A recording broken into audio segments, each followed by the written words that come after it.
This is by far my favorite cake ever. The recipe, it's been in my family since my teenage years. For the cake layer, we need 8 eggs at room temperature, 8 tablespoons sugar, and 8 tablespoons flour.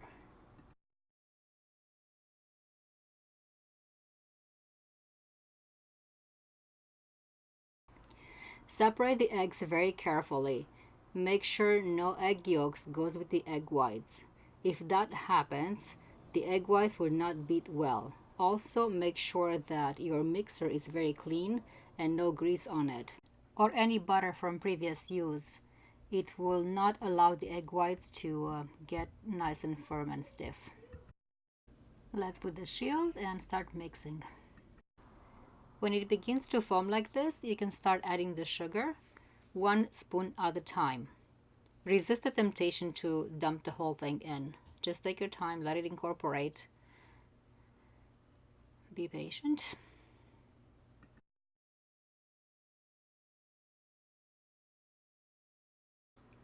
When you see that it formed stiff peaks, you can go ahead and start the egg yolks. Again, 1 at a time. Allow it to incorporate before you add the next one.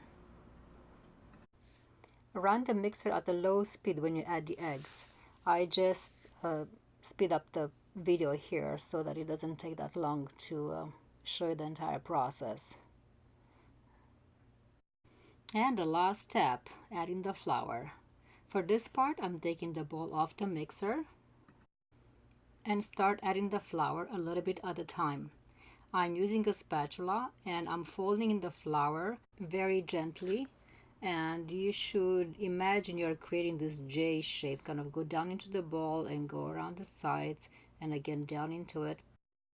If you're going very fast or if you're adding the flour all at once, what will happen is the cake will become very flat. The eggs will deflate and you'll end up with a very thin, flat cake.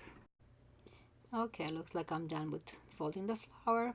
Over here I have a 9 by 13 baking dish that is already pre-sprayed with a non-stick spray. I'm using this baking pan that I bought at Williams-Sonoma, and the reason why I like it is because the corners, the edges are actually very straight. They don't flare out like most of the baking pans do. So when I'm done baking the cake, the only thing I have to do is allow it to cool off. I don't have to worry about cutting the corners, and I'll show you what I'm talking about when I'm done baking it. Just a little shaking and it's ready to go in the oven.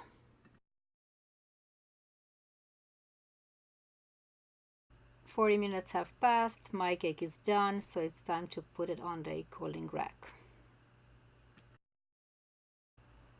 Check the corners, they are nice and straight. There is no need for me to trim the cake. And for the cream, we're gonna need the 7 egg yolks, 7 tablespoons sugar, 1 cup of milk, 3 tablespoons cocoa powder, 4 tablespoons flour, and at the end 2 sticks butter cut in small cubes. In a saucepan over medium heat, start adding the ingredients. The milk, the sugar, the flour and the cocoa powder, and then gently start mixing it. It will take a little bit for that to incorporate, but eventually it will look very milky, very smooth. And then it's time to add the eggs. I'm adding the egg yolks, and it has to be added one by one. Once I drop an egg yolk inside, I break it quickly with the spatula. Otherwise, you'll end up with scrambled eggs. Keep mixing it until it thickens up. Once that happens, you can take it off the stove, and then it's time to add the butter. So my butter is cut in small cubes here, and I'm adding like 1 or 2 cubes at a time. Mix it well and it will melt and incorporate slowly. Resist the temptation of putting them all at the same time. This step will take you quite some time until you're done, because as you're adding butter, the mixture will cool off, and the next piece will take longer to dissolve.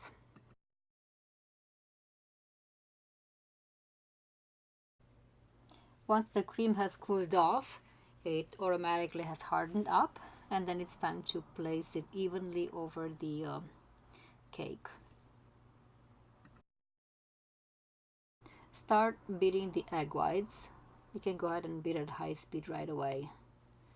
Once it becomes a little bit foamy, you can add the cream of tartar. You can see a little foam forming right now. Let's add the cream of tartar.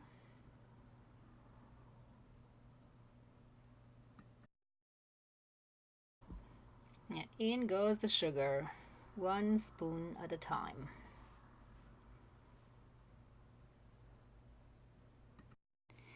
I'm boiling some water on the stove right now because the moment I'm done with the eggs, I'm going to place them on the steam. So my mixing bowl will go on top of the water that's boiling without touching my bowl. The meringue is looking very pretty, very nice and shiny.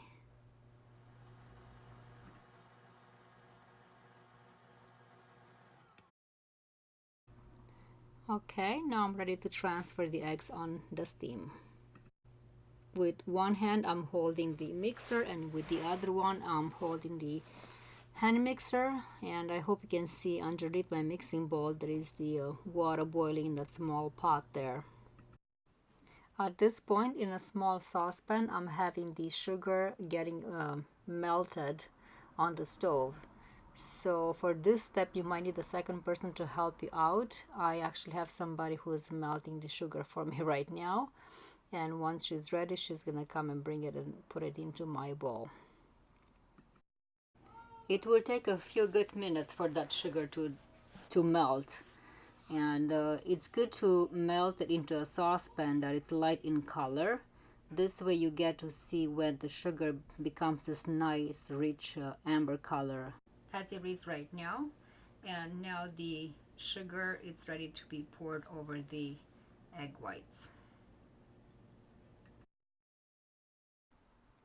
And now I have to work so fast because that sugar, as you can see, it begins to crystallize so fast once it reaches the egg whites, and the steam underneath my hand doesn't help, so I'm working pretty quickly trying to move the bowl so the steam doesn't burn my hand.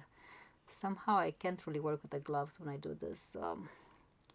It's a little difficult. The meringue doesn't have to be cool off. You can just place it over the cake right away. Using an offset spatula, try to even that meringue as good as you can. You can sprinkle some shaved chocolate over the top. Because I smeared the meringue a little bit over the sides, I'm just gonna go ahead and trim that off to make it look pretty. And there you have it. It's a lot of work, but it's well worth it.